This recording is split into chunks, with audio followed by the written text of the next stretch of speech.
Hey guys, welcome back to another episode. It's been a while, I know. Sorry. I recorded a bunch of stuff last time I was home. Uh, Made a relatively decent video, and then all the audio on my clips has gone out of sync for some reason, and it was doing my head in trying to line everything back up. So instead of trying to put out a half-assed video, I'm trying again.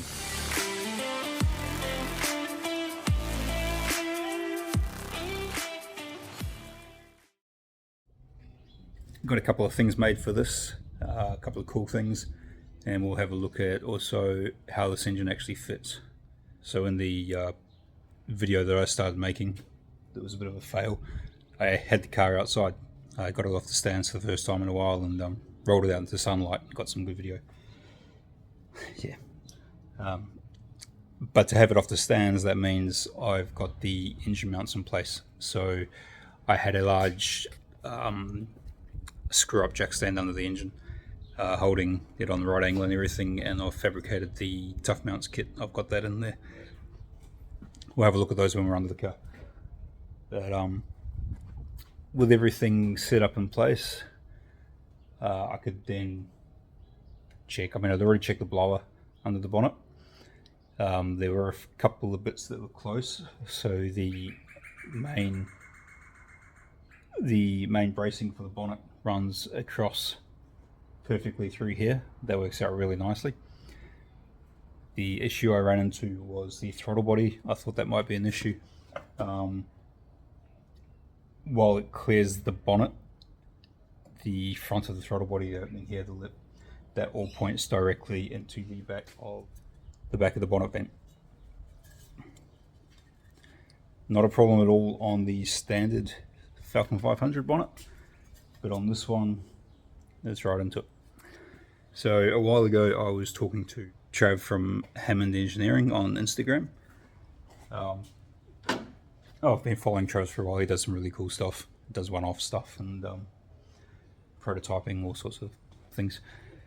I'll put his Instagram down here. And I messaged him, sent him some photos, and I said, dude, I need to angle this throttle body. What can we do? And we had a bit of a discussion, and within a couple of days, thereabouts, I had a 3D printed plastic prototype piece, spacer. So it's about 18 degrees, bolts to the blower on one side, throttle body bolts to the other side. So we made up this so he could so I could, instead of just going straight into machining a large billet piece and potentially messing it up, he sent me this so I could trial fit. So I'll chuck this on and we'll have a look.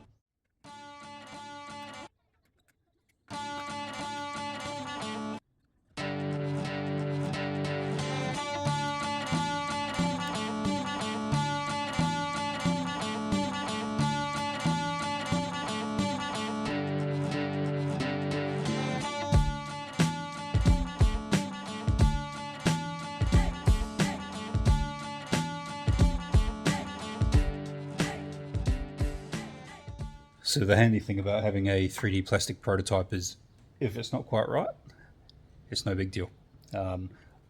This one's not quite right. It all bolts up very nicely, does exactly what I asked. So the angle of it's fine, but the size of it has pushed the front edge here, the bulky bit, straight into the back of the vent on the bonnet. So the rubber coupling that'll go on here eventually, that clears, that's fine. This is against the vent. It's just less than ideal.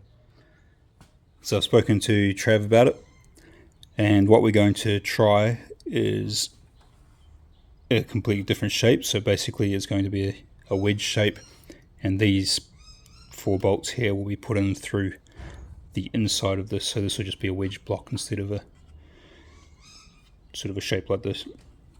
And that'll move the throttle body same angle, but throttle body back considerably, hopefully, and that'll get everything exactly where I need it to be. But it still kind of blows my mind that I can talk to someone on the internet, say this is what I need, and a couple of days later I've got a plastic piece on my shed. So that's very cool. So it's an idea for anyone that wants to make a trial piece for the car, see if it fits, or brackets or anything like that. 3D printing. It's not that hard to sort out. So I've got that underway. So I've mentioned previously oil pans for these. We need to do something to get this engine in this car and have an oil pan. There's limited options, very limited options for these at the moment, and none of them are overly inexpensive. So we're looking at other options. So drew up a cardboard template off the bottom of the block, as close as I could get to exact. The outside of the block is a funny shape, but the bottom of the skirt of the block is very thick, just the very bottom of it, so it actually ends up with a nice square inside. It's just unusual on the outside. This hole here is where the oil feeds back into the block, so you've got the oil pump inside here, goes out through an oil cooler, filter and everything, and then feeds back in through here on the factory sump. So I've got to do something about that. So I transferred this to some graph paper, thanks Officeworks, and sent those to my friend Dan in Canberra, who's got a CNC laser cutter in his workshop. He's got two, a large one and a small one. I've known Dan for a long time. Dan's had until recently had his turbo Centura. He's building some other really cool stuff, and he does oddball engine conversions for other people, but he also does CNC cutting. I'll put his Instagram here, and you can have a look at some of the stuff he does, including my stuff. So I sent that to Dan. We had a bit of a back and forth with measurements and double checking things, and he sent me, similar to Trav with the plastic 3D printed prototype for the intake, an MDF, laser cut MDF template, which is pretty much exactly the same as the one I drew. This mess here, that's my test fit oil pan. So that's pretty much the shape of what can fit in there. So steering and everything's under here, cross members here, and this is everything forward. This is too large. This works out at a 10.5 litre capacity. Excuse the hole in the bottom. It's all the cardboard I had available. But yes, 10.5 litres is too big. So I'm going to take 50mm off the end of here and a little bit narrower, and that'll take down to 7.5 litres, which is around about factory. This is also a reasonably large sump for this sort of thing. So I'll have a look at that under the car in a minute. I'll show you what's going on there. But I confirmed the MDF fitting, got back to Dan and said, yep, this is all good. And he sent me a couple of these CNC laser cut steel flanges. Very cool.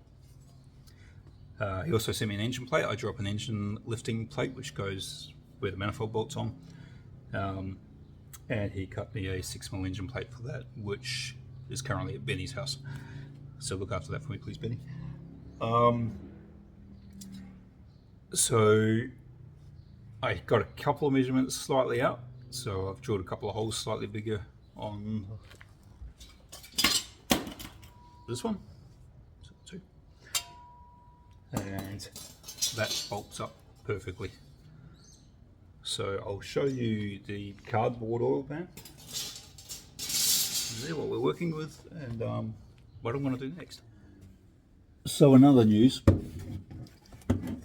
I now have a slab at my new block,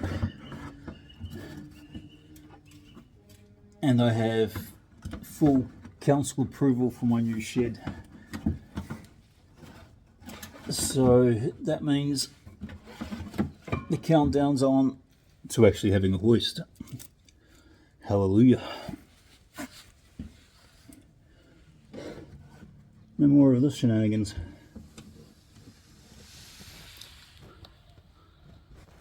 So bear in mind, this is a, or keep in mind, this is a very basic cardboard setup. But the there's a decent amount of room between the cross member, or my cross member, and the pan. This clears the big ends considerably. Angled for oil. Lots of room between the steering. So this is so bear in mind, this is still oversized, but it's that's the basic shape. This is going to be 50mm shorter, and it's going to be a bit narrower each side. Take it down from 10 litres to 7.5. You can sort of see up there what I've done with the engine mounts. They're reasonably short due to the engine down, but the driveline angle's still where it's supposed to be. The trans isn't any lower than it used to be. And so I'll pull this back out. I'll try the steel one.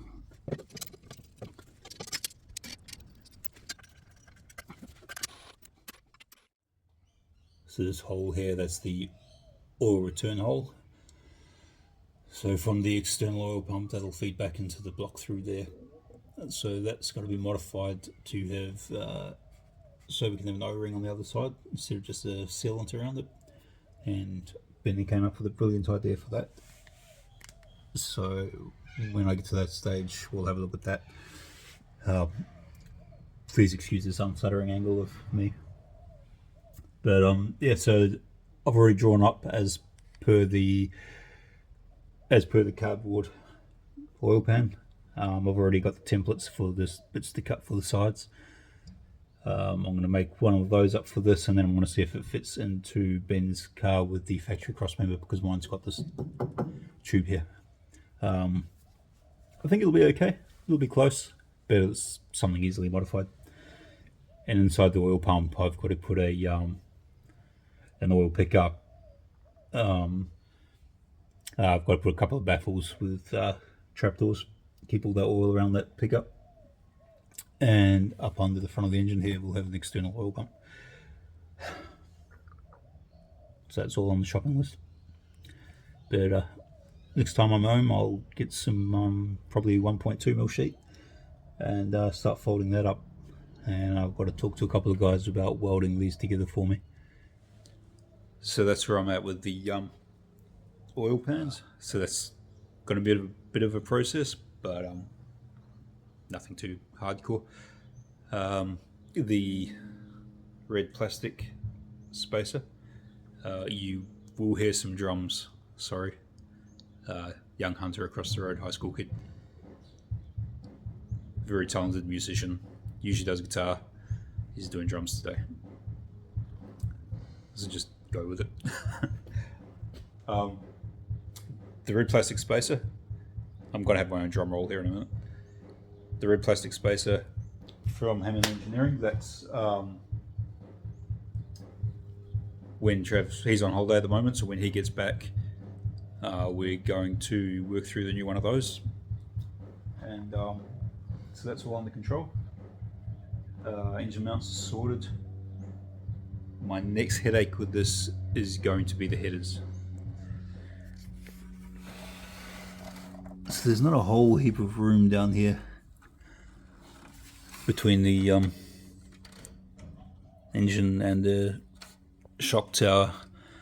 The main issue on mine is, so you can see where the starter motor bolts in down there, and I've got the steering, that's the edge of the steering box down there.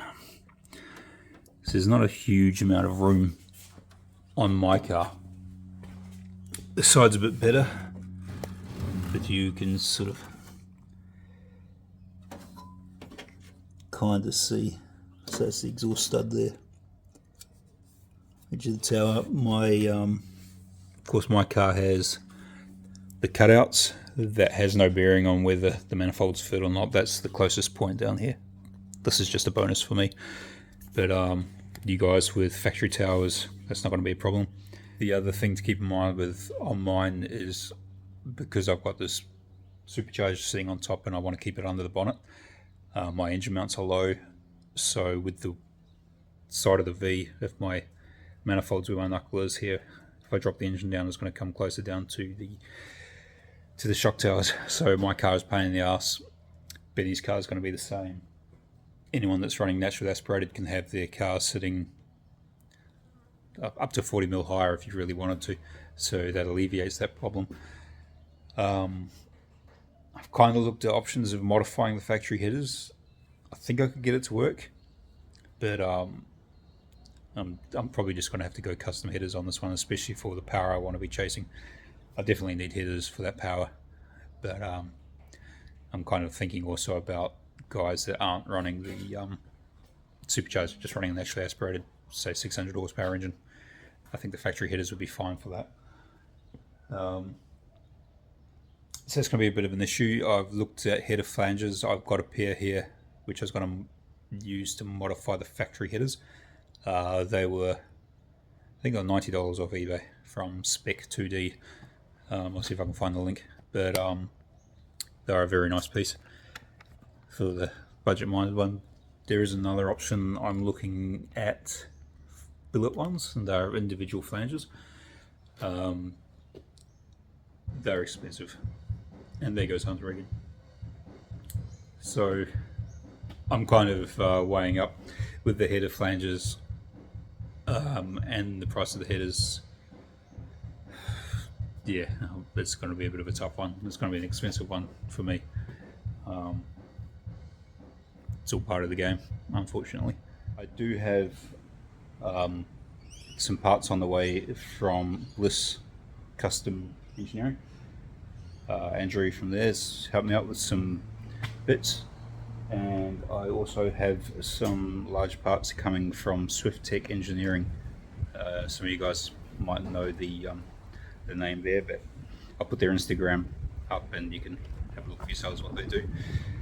I've got some custom bits coming from them, so I've been talking to another Andrew from Swift Tech, and going over a few designs, and he's working on some gear for me. Other than that, yeah, it's just lots of shopping, and hopefully next time I'm home in a few weeks I can get stuck into some more serious gear on this, and we'll get it back outside and you can have a proper look at what's going on. But thanks for checking out the video. Please like, subscribe, and might pay to do the little bell thing, so when I randomly pop up with another video on this thing, you'll catch it. But thanks again, guys, and I will see you next time. Cheers.